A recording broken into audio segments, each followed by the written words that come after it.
विश्रांतीनंतर तुमचं सगळ्यांचं पुन्हा एकदा स्वागत आणि चॅम्पियन्स ट्रॉफीसाठीची फायनल अगदी काही मिनिटांमध्ये सुरू होणार आहे आणि काही मिनिटात टॉस होणार आहे। अगदी 10 ते 15 मिनिटं शेवटची शिल्लक राहिली आहेत आणि ही हाय व्होल्टेज लढत सुरू होणार आहे, ज्याचा अनुभव आपण सगळेच जण घेणार आहोत। कारण आता सगळीकडे सगळ्यांचं लक्ष लागलंय ते आजच्या मॅचकडे। त्यामुळे याच मॅच संदर्भात आपण काही डिस्कस करतोय, काही पॉइंट्स आपण मगासपासून बरेचसे दिग्गज आपल्या सोबत आहेत। त्यामध्ये आता क्रीडा समीक्षक संदीप चव्हाण हे देखील आपल्या सोबत जोडले गेलेत। आपण त्यांच्याकडे जाऊया। संदीपजी, स्वागत न्यूज 18 लोकमत मध्ये। आजची मॅच किती इम्पॉर्टंट आहे आपल्याला सगळ्यांनाच माहिती आहे, तुम्ही कसं बघताय या मॅचकडे? मॅच जसं आपण म्हणतो की हे अपेक्षित होतं आणि ज्या पद्धतीने भारत फायनलमध्ये पोहोचलेला आहे, साखळीतले सगळेच सामने त्याने जिंकलेत आणि अपराजित हा जो एक टॅग असतो हा तुमचा कॉन्फिडन्स जो आहे तो वाढवणारा असतो। आणि मला असं वाटतं भारतीय संघ आज जो फायनलमध्ये जेव्हा उतरेल तेव्हा हा जो अपराजित असण्याचा जो एक बहुमान असतो कोणत्याही स्पर्धेमध्ये, आणि हे काही पहिल्यांदा भारत करत नाही। तुम्ही जर भारताची जर गेल्या एक 15 वर्षातली जर कामगिरी पाहिली तर अशा अनेक स्पर्धा आहेत की ज्याच्यामध्ये भारत अपराजित राहून आयसीसीच्या मुख्य स्पर्धेच्या फायनलमध्ये पोहोचलेला आहे। आणि आता भारताची जी युवा पिढी आहे, म्हणजे मी असं म्हणेन की एक असा होता की भारताची सगळी जबाबदारी की काही सचिन तेंडुलकर किंवा सौरव गांगुली किंवा राहुल द्रविड यांच्या खांद्यावर असायची। आता टीम मधला प्रत्येक जण हा त्या कामगिरीच्या जवळपास पोहोचण्याचा प्रयत्न करतो। त्यामुळे मला असं वाटतं की भारताचे जे 11 शिलेदार जे आहेत ते आज खऱ्या अर्थाने मॅच जिंकण्यासाठी अत्यंत जिद्दीने मैदानात उतरतील। आणि ज्या पद्धतीने संपूर्ण या टुर्नामेंटमध्ये भारतीय संघाचा खेळ झालेला आहे, विशेषतः चॅम्पियन्स ट्रॉफी म्हटल्यावर ती पाकिस्तानात होणार होती आणि त्यातलं जे दडपण आहे ते जुगावरून एका तटस्थ ठिकाणी खेळणं आणि सगळ्या भारतीयांच्या अपेक्षांना पूर्ण उतरणं, मला असं वाटतं खूप मोठं आव्हान भारतीय संघावर होतं। विशेषतः बऱ्याचदा आम्ही क्रिकेटचं जेव्हा कव्हर करत असतो तेव्हा जनसामान्यामध्ये किंवा क्रिकेट प्रेमींमध्ये एक मत असतं की द्स्पर्धेचा काय रिझल्ट लागेल तो लागेल, पण आपण पाकिस्तान विरुद्ध जिंकलं पाहिजे। तर तोही टप्पा भारताने या स्पर्धेमध्ये पूर्ण केला। त्यामुळे आता भारताचा डबल धमाका असेल, आनंद द्विगुणित करण्याचा हा क्षण असेल की पाकिस्तानला तर आपण हरवलेलं आहे, नुसतं हरवलं नाही, त्यांचं या स्पर्धेतलं आव्हानही संपुष्टात केलं आणि आता फायनलमध्ये ज्याचं यजमानपद पाकिस्तानमध्ये आहे त्या पाकिस्तानचं यजमान बसणारा चॅम्पियन्स ट्रॉफी जिंकण्याचा हा जो आनंद क्षण आहे तो आता काही तासांवर असं मला वाटतं। आणि ज्या पद्धतीने भारतीय संघ खेळतोय, मी असं म्हणेन की आजचा दिवस हा भारतीय विजयाचा असेल नक्की। बिलकुल श्वेता, मी संदीपचं स्माईल बघत होतो, परंतु मी सर्व पॅनलिस्ट आपले इथे सोबत आहेत। 2023च्या त्या वन डे पराभवानंतर ना फायनल आणि ते अजिंक्य प्रवास आहे ना, त्याचं कौतुकपेक्षा भीतीच जास्त वाटते मला। मला माहित नाही तुमच्यापैकी किती जण माझ्याशी ॲग्री कराल, परंतु ते अजिंक्य वगैरे गेले ना की मला ते भीती जास्त वाटते की एखाद दुसरा हारत जा बाबा, म्हणजे काहीतरी आपल्याला हे होईल। खास करून तो जो ट्रॉमा आहे ना 2023च्या वन डे वर्ल्ड कपचा, तो अजून मी त्यातनं बाहेरच नाही पडलोय। तर मला माहित नाही की तू ज्याचं कौतुक करत होता, बाकीच्यांना पण मी विचारेल की अशीच काही मानसिकता माझ्याशी मिळती जुळती कोणाची आहे का, म्हणजे मी एकटा आहे अजून कोणी आहे? मला माहित होतं की मी हे म्हटल्यावर तू मधी मला ठोकणार, पण मी प्रचंड आशावादी माणूस आहे आणि विश्वास ठेव की 2023चा जो तू पराभव जो म्हणतो आहेस तो एक दिवस असतो तुमच्या आयुष्यातला, तो दिवस तुमचा वाईट जातो आणि त्या दिवशी खऱ्या अर्थाने ऑस्ट्रेलियन संघ जो आहे तो चांगल्या पद्धतीने खेळला होता, त्याचं श्रेय त्यांना दिलं पाहिजे। पण मी असं म्हणतो की आजचा दिवस जो आहे, ज्या पद्धतीने भारतीय संघ खेळलेला आहे, विशेषतः न्यूझीलंडला आपण साखळीच्या याच्यामध्ये ज्या पद्धतीने हरवलेलं आहे, ज्या कॉन्फिडन्सने हरवलेलं आहे, म्हणजे तू मगाशी त्या विराट कोहलीचा जो कॅच होता, म्हणजे मी असं म्हणेन संपूर्ण चॅम्पियन स्पर्धेतला सर्वोत्तम असा कॅच होता। आणि अशा प्रकारचे जेव्हा कॅचेस फिल्डर्स तुमच्याकडे असतात तेव्हा एक दहशत तुमच्या नकळत निर्माण होते आणि ही दहशत जुगारून आपण जो न्यूझीलंडवर जो विजय मिळवला होता, मला असं वाटतं हा तारीफे काबिल आहे। आणि अमित, संध्याकाळी माझ्या चेहऱ्यावरचं हे असू असंच कायम असेल यावर विश्वास ठेव। भीती आहे का सगळ्यांना? मला सगळ्यांनाच विचारायचं। आपण सगळ्यांना विचारूया। आपल्यासोबत नव्यानं अभिनेता सिद्धार्थ जाधव जोडला गेलाय।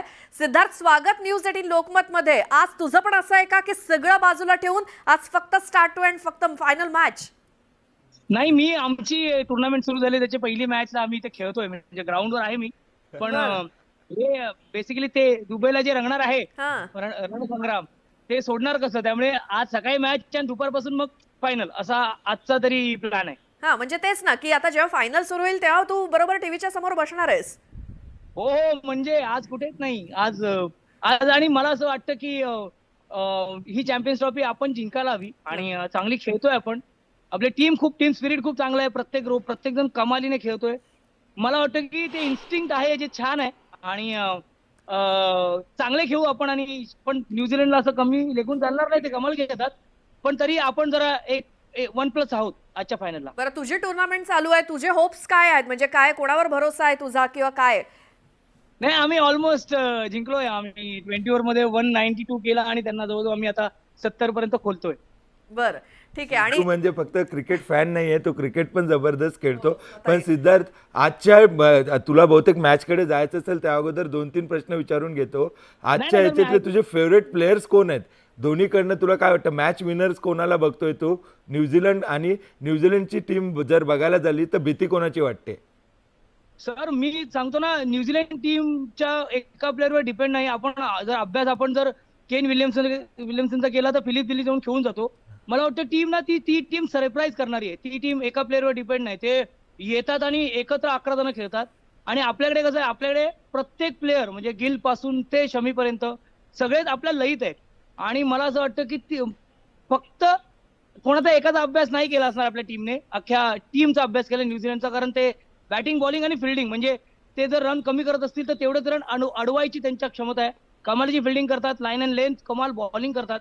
आणि आपले प्लेअर खूप छानपणे खेळतात. म्हणजे विराट कोहली ज्या पद्धतीने फॉर्म मध्ये, रोहित शर्मा ज्या पद्धतीने स्टार्ट करून देतात आपल्या टीमला, आणि म्हणजे हार्दिक पांड्यापर्यंत सगळे बिनधास्त खेळतात. आणि मला वाटतं हा बिनधास्तपणा एखाद्या विनरसाठी खूप चांगला आहे आणि फायद्याचाच होणार आहे. मग आज सिद्धू, तुला 2023च्या world cup, one day world कपच्या फायनलची आठवण होते का? तेव्हा पण असंच आपण सर्व बोलत होतो आणि तो एक दिवस अजून जात नाहीये डोक्यातून. नाही, आणि सर ते होतं. क्रिकेट हा खूप आपण म्हणतो ना की अनिश्चिततेचा खेळ आहे. त्या दिवशी जी टीम चांगली खेळेल तीच टीम चांगली खेळेल. मी भारतीय आहे आणि मला माझ्या संघावर पूर्ण विश्वास आहे. पण मला ही आशा आहे की त्या दिवशी कुठला संघ चांगला खेळतो त्यावर रिझल्ट अवलंबून असतो. पण मला वाटतं की आपली ज्या पद्धतीने टीम खेळते त्यांना माहिती आहे त्यांचे प्लस पॉईंट, मायनस पॉईंट ते कुठे कमी होत आहेत. त्यामुळे इंडिया जिंकणार आणि मला असं वाटतं की जिंकावं. रोहित शर्मा पहिला कॅप्टन होईल जो धोनी नंतर चॅम्पियन्स ट्रॉफी जिंकणार आहे. त्यामुळे मला खूप त्याबद्दल मला सर आज ओरडायचंय खूप मोठ्याने. त्यामुळे जिंकूया आपण. बरं, म्हणजे सिद्धूला आता फुल कॉन्फिडन्स आहे की आज इंडिया जिंकणार आहे. मात्र अमित, आपण मगाशी जे बोलत होतो की सेमीफायनल पर्यंत अजिंक्य राहण्याचं तुला जे टेन्शन आलंय त्याबद्दल बाकीच्यांची मतं आपण जाणून घेणार होतो, त्याबद्दल अमित. मला तर मी तर माझी जे काय भावना आहे ती सांगितली. मला वाटतं की विजू सर बहुतेक माझ्याशी हे करतील की नाही, ती भीती ठेवू नाही ठेवू माहिती नाही. विचारूया आपण त्यांनाच. हो अमित, मी जसं तू म्हणतोस ना तसंच आहे की तो त्या फायनलचा, वन डे वर्ल्ड कप फायनलचा हेड जो आहे तो अजून हेड मधून गेलेला नाही. कारण त्याने जी काय धुळधाण उडवली होती आपली, आणि पुन्हा सतत मनात संख्येचे पाल चुकचुकते लॉ ऑफ ॲव्हरेजमुळे. तर तो जो आपण म्हणतो, आपले सुनील गावस्कर सर सुद्धा अनेकदा त्याचा उल्लेख करत असतात. तर त्यामुळे थोडीशी धडधड असते काळजात की लॉ ऑफ ॲव्हरेज नुसार तुम्ही सगळं जिंकत येता आणि तो दिवस. पण मी तोच लॉ ऑफ ॲव्हरेज आता पॉझिटिव्हली असं लावेन की ॲज फार ॲज माय नॉलेज गोज, रोहित शर्माने गेल्या 10 इनिंगमध्ये सेंचुरीच्या किंवा 50 पण मला आठवत नाहीये, 41, 28, 15 असा काहीतरी स्कोर आहे. तर त्यामुळे आजचा जर लॉ ऑफ ॲव्हरेज नुसार जर त्याचा दिवस ठरला तर 100% बाजी आपली. बरं बरं. आणि आता एक खास करून आपल्यासोबत जे क्रीडा पत्रकार आणि क्रीडा समीक्षक आहेत, सुबोध मयुरे आणि संदीप चव्हाण, यांना खास करून विचारायचं आहे की फायनल आहे, 2 देश, क्रिकेट जरी हा एक कॉमन खेळ असला तरी 2 वेगवेगळे देश असताना त्यांचं एक कल्चर सुद्धा वेगळं असतं. इंडियाचं क्रिकेट कल्चर आणि त्याचसोबत दुसऱ्या देशांचं क्रिकेट कल्चर. तर आजच्या निमित्ताने, या फायनलच्या निमित्ताने या क्रिकेट कल्चरबद्दल काय सांगाल सुबोधजी? नक्कीच दोन्ही देशांचं प्रमुख उद्दिष्ट क्रिकेट खेळण्याचं आहे आणि क्रिकेट जिंकण्याचं आहे. हे आपण वारंवार बघत आलो आहोत की दोन्ही देशांनी जेव्हा जेव्हा संधी मिळाली चांगली कामगिरी केलेली आहे. पण न्यूझीलंड भारतापेक्षा खूप वेगळं आहे असं म्हणता येईल. तिथे क्रिकेट हा धर्म नाही आहे. तिथे जर प्रामुख्यानं कुठला खेळ खेळला जात असेल तर तो रग्बी खेळला जातोय. आणि वर्षातले जवळपास 7-8 महिने रग्बी खेळला जाते, 3-4 महिने कदाचित क्रिकेट खेळला जात असेल. पण त्या रग्बीचा त्यांना असा फायदा झाला आहे की ॲथलेटिसिझम जे म्हणतो की प्रत्येक खेळाडूकडे ॲथलीट असणं आवश्यक आहे, तो एक चांगला धावपटू असणं आवश्यक आहे, ते त्यांचं रग्बीतून त्यांच्या आलेलं आहे. त्यांचे सगळे क्रिकेटपटू जवळपास रग्बी खेळत आहेत आणि त्यांचा आपल्याला क्षेत्ररक्षणात त्यांचा दर्जा दिसून येतो आहे. भारताचे क्षेत्ररक्षण तेवढ्याच उच्च दर्जाचं आहे, पण भारताचे क्रिकेटपटू कधीच रग्बी खेळलेले असतील असं मला वाटत नाही आहे. कोणी तसा प्रयत्नही कदाचित केलेला नसेल. पण भारताचं हे क्रिकेट प्रोफेशनल क्रिकेट आहे, जे न्यूझीलंडचं क्रिकेट वेगळ्या अर्थाने प्रोफेशनल म्हणता येईल. ते केवळ जिंकण्याच्या उद्देशाने आतापर्यंत खेळत आलेले नाही आहेत, तर ते प्रोसेसवर त्यांनी जास्त भर दिलेला आहे. म्हणजे वर्ल्ड कप असेल, ICC चॅम्पियनशिप असेल, टेस्ट चॅम्पियनशिप असेल, तिथे जिंकणं हे एकमेव उद्दिष्ट नसते, कारण तिथे तेवढे टीकाकारही कदाचित नसतील, त्यांना तेवढ्या टीकांना सामोरं जावं लागत नसेल. त्यामुळे त्यांचं क्रिकेट थोडंसं वेगळं आहे. सुवज्य थोडंसं थांबवते, कारण ही आपण दृश्य दाखवतोय प्रेक्षकांना. ही थेट दृश्य आहेत दुबईतली. तिथे न्यूझीलंडची क्रिकेट टीम ही अराईव्ह झाली आहे या स्टेडियमच्या ठिकाणी आणि सगळे खेळाडू हे बसमधनं उतरतायत आणि सज्ज आहेत. आता लगेचच ही न्यूझीलंडची क्रिकेट टीम आहे आणि ही दोन्ही दृश्य काही वेळापूर्वी भारतीय टीम सुद्धा तिथे दाखल झालेली होती आणि आत्ताची जी उजवीकडची ताजी दृश्य बघतोय ही न्यूझीलंडची टीम. त्यामुळे हे दोन्ही संघ स्टेडियमपर्यंत पोहोचलेले आहेत आणि आता काही क्षणात ही लढाई सुरू होणार आहे दुबईच्या या मैदानावरती. पुन्हा आपण त्या पॉइंट बद्दल बोलूयात सुबोधजी. मला असं वाटतं की या आपण ज्या आता दोन्ही टीम दाखल झालेल्या आहेत या चॅम्पियन्स ट्रॉफीमध्ये आपण आणखी एका गोष्टीवर बोललं पाहिजे, ती म्हणजे कॉन्ट्रोवर्सी. आणि ती सर्वात मोठी होती की ऑस्ट्रेलियाने सुरू केली की भारताला काही प्रवासच करायला लागला नाही आणि आमचं सर्वांचं नुकसान झालं. भारत एकाच ठिकाणी मॅचेस खेळत होता, त्यांना त्यांचा ॲडव्हान्टेज मिळाला. ट्रॅव्हलिंग टाईम त्यांना आमच्यासारखं ट्रॅव्हल करायला लागलं नाही. या कॉन्ट्रोवर्सीबद्दल तुमच्या सर्वांचं काय मत आहे ते मला जाणून घ्यायचं आहे. मी नंतर बोलतो. परंतु ही कॉन्ट्रोवर्सी खूप गाजली आणि खास करून याला काउंटर करायला पाहिजे होतं भारतीय मीडियाने, ते झालं नाही. आणि खास करून ऑस्ट्रेलिया जेव्हा जेव्हा पराभूत होतं तेव्हा त्यांच्याकडे काही ना काही कारण असतं. तर हा जो ट्रॅव्हलिंग फॅक्टर आहे आणि कॉन्ट्रोवर्सी आहे याच्याबद्दल काय वाटतं सर्वांना? पण मी मगाशी जे म्हणालो ना तेच अमित सरांना, म्हणजे अगदी सुरुवातीलाच मी ते बोललो की अगदीच ह्या काउंटर पार्ट असा असेल की 100% या सगळ्या गोष्टींचं बेनिफिट आहे आपल्याला. बिकॉज मी जसं म्हणालो की पाकिस्तान हे होस्ट करतंय आणि बाकी सगळ्या टीम्स वेगवेगळ्या ठिकाणी जाऊन ट्रॅव्हल करून ते खेळत आहेत. पण आपण दुबईमध्ये खेळतोय आणि कंटिन्यू सातत्याने ती आपण जी काही एनर्जी आहे ती टिकवून ठेवली आहे आणि त्याचा आज या प्रमुख टप्प्याला येऊन आपण ठेपलोय. सो तो निश्चितच फायदा आहे आणि मला असं वाटत नाही, ठीक आहे या सगळ्या गोष्टी आहेत, कॉन्ट्रोवर्सी त्याच्या ठिकाणी होत राहील, पण ऑब्व्हियस आहे आपण जर या सगळ्याच्यात जर बेनिफिट मिळतंय तर आपण का फायदा घ्यायला नको. आणि काय म्हणूयात त्याला, छाती ठोक के हम लोग लढ रहे आणि ती सगळी एनर्जी आपल्या सगळ्या प्लेयर्सची. सो त्याच्यामुळे मला असं याच्यात काही अयोग्य असं वाटत नाही. संदीपजी, तुम्हाला काय वाटतं याबद्दल?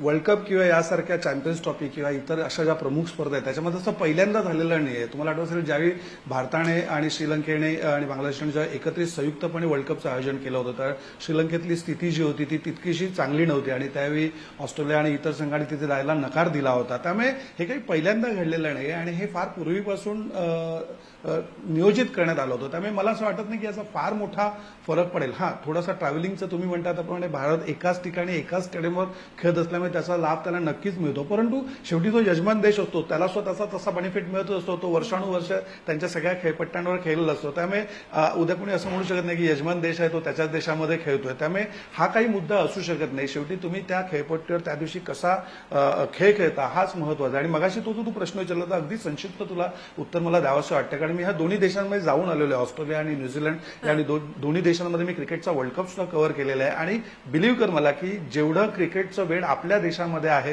तेवढं मी या देशात पाहिलेलं नाही. मला आठवतंय 20 वर्षापूर्वी आमच्याकडे अमित सुद्धा असेल, आमच्याकडे एक घोषवाक्य असायचं की क्रिकेट ज्यांचा धर्म आहे, सचिन त्यांचा देव आहे वगैरे अशा घोषणा आपण ऑलरेडी स्टेडियममध्ये दिलेल्या. आणि आजही म्हणजे जेव्हा रोहित शर्मा जिंकून आला T20चा वर्ल्ड कप तेव्हा मरीन लाईनवर उसळलेली गर्दी पाहिली तर मला ऑस्ट्रेलियाचा जेव्हा वर्ल्ड कप झाला होता न्यूझीलंड ऑस्ट्रेलियामध्ये, ऑस्ट्रेलिया जेव्हा जिंकली होती तर मी त्याचा साक्षीदार होतो. मोजून आम्ही ऑस्ट्रेलियाचा वर्ल्ड कपचं सेलिब्रेशन करायला हार्डली 1000-1500 माणसं असो आणि त्यावेळी तिकडच्या वर्तमानपत्राने सुद्धा फ्रंट पेजवर प्रामुख्याने वर्ल्ड कपचं कव्हरेज केलं नव्हतं. त्यांच्या स्पोर्ट्स पेजलाच त्यांनी त्याचं स्थान दिलं होतं.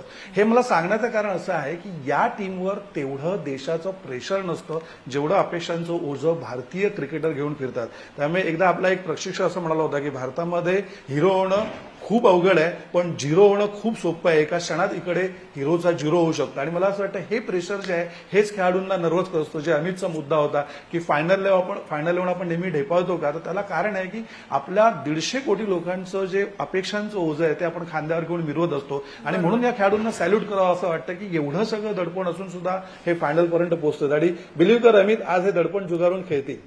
आणि हे कल्चर इंडियाचं का वेगळं आहे तर ज्याला क्रिकेट कळत नाही त्याला सुद्धा एक इमोशनल अटॅचमेंट असते त्या मॅचबद्दल, त्यांच्या खेळाडूंच्या परफॉर्मन्सबद्दल. आणि म्हणून प्रेशर जे आहे त्या खेळाडूंवरती असेल असं मला वाटतं. आपण आता सिद्धार्थकडे जाऊया. सिद्धार्थ, तुला काय वाटतं या ट्रॅव्हलिंग कॉन्ट्रोवर्सीबद्दल? नाही, मला असं प्रामाणिकपणे वाटतं की हा सगळा प्लॅन अगोदर झाला होता. म्हणजे ते काय नव्याने नव्हतं की जायला पाहिजे नाही जायला पाहिजे. तुम्ही जेव्हा कुठली टुर्नामेंट खेळता त्याच्या अगोदरची प्रिपरेशन अगोदर होत असतात. त्यामुळे या सगळ्या पॉसिबिलिटीज त्यांना माहिती होत्या. पण काय शेवटी कुठेतरी काहीतरी बोलावं लागतं. मला वाटतं की खेळावर कॉन्सन्ट्रेट करावं. आपल्याला कदाचित मला जसं प्लस पॉईंट एका ग्राउंडवर खेळणं जसं प्लस पॉईंट आहे तसं कदाचित त्यांच्याबरोबर इथे खेळत नसल्यामुळे ते काहीतरी सरप्राईज याच पिचवर करू शकतील हे पण आपल्याला तेवढं मान्य करायला पाहिजे. त्यामुळे मगाशी सर म्हटल्याप्रमाणे की तुम्ही किती ट्रॅव्हल करताय किंवा तुम्ही किती कुठून खेळून आला ते महत्वाचं नाहीये. तुम्ही ज्या गोष्टीसाठी खेळताय ते मनापासून खेळलं पाहिजे आणि तुम्ही क्रिकेटवर कॉन्सन्ट्रेट केलं पाहिजे. हे जरा वेगळ्या उद्देशाने मग चर्चा होती त्याची. पण मला वाटतं की या गोष्टीची म्हणजे एवढ्या इंटरनॅशनल लेवलच्या टीम आहेत त्यांना सगळ्यांनाही माहिती आहे की आपल्याला ह्या पद्धतीने मॅचेस खेळायचे आहेत, ह्या पद्धतीने आपल्याला ट्रॅव्हल करायचं आहे. त्यामुळे ते लगेच होतंय लगेच नाही होतं हे मला तरी वैयक्तिकरित्या ते एवढं काही महत्वाचं वाटत. बरं, तो एक प्रकारे ऑस्ट्रेलियाने सेटअप केलेला नॅरेटिव्ह होता. म्हणजे 2023च्या वर्ल्ड कपमध्ये आपण सर्वच्या सर्व मॅचेस वेगवेगळ्या स्टेडियममध्ये खेळलो. तेव्हा कोणालाच, आणि त्याचा ट्रॅव्हलिंग टाईम जर विजू सर तुम्ही विचार केला तर हे 1.5 तासात प्रवास करत होते. भारतात फ्लाईटनं अनेक ठिकाणी जायला 2 ते 2.5 तास लागतात. आणि सिद्धू, आमच्या ना सेलिब्रिटी टीम मध्ये ना एक मी नाव नाही घेत पण एक प्लेअर असा आहे की ज्याला अपयश आलं म्हणजे त्याला बॅट लागली नाही चांगली की अरे नाही तो त्या मागून कोणी ना कोणी फिरायचं रे साईड स्क्रीनच्या किंवा अरे त्यांनी ब्ल्यू शर्ट घालून तो असा आला म्हणून तो कॅच सुटला, नाही तर माझा कॅच सुटलाच नसतं. अरे तू गॉगल काही वेळेला पडला. अशी ना 1760 कारणं देतो. तर मला असं वाटतं की ज्या वेळेला अपयश येतं त्यावेळेला यशस्वी माणसाला आपण दूषणं किंवा त्याच्यातला काहीतरी हे काढणं, उणं काढणं हा प्रकार आहे. जसं अमित तू म्हणालास की ज्यावेळेला तुम्ही भारतात वर्ल्ड कप खेळता त्यावेळेला तुम्हाला दिल्ली ते मुंबई, मुंबई ते कानपूर, कानपूर ते कलकत्ता असा प्रवास करावाच लागतो आणि तो तितक्याच तासांचा प्रवास आहे. त्याच्या पलीकडे काही असं वेगळं आहे असं मला वाटत नाही आणि त्याचा काही ऍडव्हान्टेज मिळालेलं नाही. उलट मी तर म्हणतो की आपण सगळे टॉस लूज करत गेलेलो. ऍडव्हान्टेज तेव्हा असता की स्लो पिचवर तुम्हाला तो ऍडव्हान्टेज मिळाला, बाबा सगळे टॉस जिंकले आणि तर मला असं वाटत नाही. ऑस्ट्रेलियाचा हा आक्षेप अत्यंत खोडसाळ आहे. विजू, तुम्ही टॉसचा विषय काढला म्हणून मला असं वाटतं की आज आपण टॉस हारलेलाच बरं आहे. कारण आज तो डोक्याला तापच नकोय की टॉस जिंकून करायचं काय. मला वाटतं की रोहित शर्मा जसं म्हणतो तसं की जरी आपण टॉस हरलो तरी आम्ही बॅटिंगच घेणार, आम्ही बॉलिंगच घेणार होतो. म्हणजे ती जबाबदारीच नको. आणि आता टॉसचा विषय निघालायच म्हणून की मला असं वाटतं की पहिली बॅटिंग करणं सर्व प्रिफर करेल. परंतु काय वाटतंय आज सर्व पॅनलिस्टलाच विचारतोय की टॉस जिंकेल नाही जिंकेल ते वेगळं, परंतु भारताला ॲडव्हान्टेज कुठल्या सिच्युएशनमध्ये जास्त तुम्हा सर्वांना वाटतं की पहिली बॅटिंग करताना की मग चेस करताना?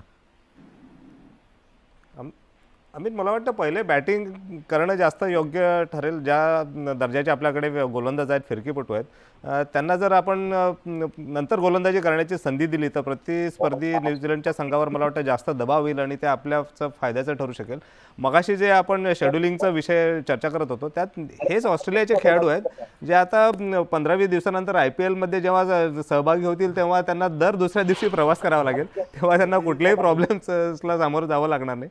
हे कुठेतरी एक कारण आहे जसं आता रडीचा डाव ऑस्ट्रेलियाचा. परंतु बॅटिंग की बॉलिंग टॉस गेला भारतासाठी ॲडव्हान्टेज काय? विजू, सिद्धू, तुमच्या सर्वांनाच विचारतोय. आशिष, मला असं वाटतं की टॉस जिंकणार आज आपण बॅटिंग करणार. जसं आपण बॅटिंगला आलं तसं मी डोळ्यासमोर पहिला नारळ पडलो. मला पण तेच वाटतं, बॅटिंग. आणि अमित सर मगाशी तुम्ही म्हणालात ना, मला फक्त एक छोटासा वाटेल आणि आवडेल. आम्ही इंग्लंडला वरीला शूट करायला गेलो होतो अझर सिनेमाचं, आणि अझरुद्दीन सर तिकडे आले आणि जस्ट आम्ही शूट करत होतो आणि ते मला असं म्हणजे सगळ्यांना म्हणाले की मला ना थोडंसं खेळायचं इथे. आणि आफ्टर रिटायरमेंट आणि इतक्या वर्षानंतर ते म्हणाले की मला खेळायचंय. आणि प्रॉपर जे बॉलर्स होते ते प्रॉपर तिथे क्लबमध्ये खेळणारे प्लेयर्स होते आणि ते ऍक्टर्स म्हणून काम करत होते, वेगवेगळ्या संघाचे ते प्रतिनिधित्व करत होते. आणि त्या दरम्यान एक पाकिस्तानचा मुलगा होता आणि तो तिथे इंग्लंडच्या क्लब मधनं खेळत होता आणि तो फास्ट बॉलर होता. आणि सरांनी शूटिंगच्या बॅट्स घेतल्या आणि प्रत्येक बॉलवर त्यांनी सिक्सर मारला त्यावेळेस. आणि ते फक्त एवढंच म्हणाले की प्लेअर कधीच थकत नसतो, प्लेअर जो आहे ना त्याचा जज्बा तसाच असतो. सो मला असं सांगावं असं वाटेल की काय कॉन्ट्रोवर्सी आणि या सगळ्या गोष्टी आहेत, पण कुठलेच रिझन्स कधीच चालत नाही जेव्हा फील्डवर गेल्यानंतर, आणि तो एक्सपिरियन्स दिसतो. सो तशा आपल्या सगळ्या प्लेयर्सचा एक्सपिरियन्स आणि त्यांचा तो जज्बा आहे. बरं, या टॉस बद्दल आपण बोलूयाच की टॉस जर जिंकलो किंवा नाही जिंकलो तर किंवा जिंकल्यावर काय घ्यायला हवं, बॅटिंग बॉलिंग या संदर्भात आपण बोलूयात. मात्र एक छोटासा ब्रेक घेऊन आपण लगेच परत येऊयात.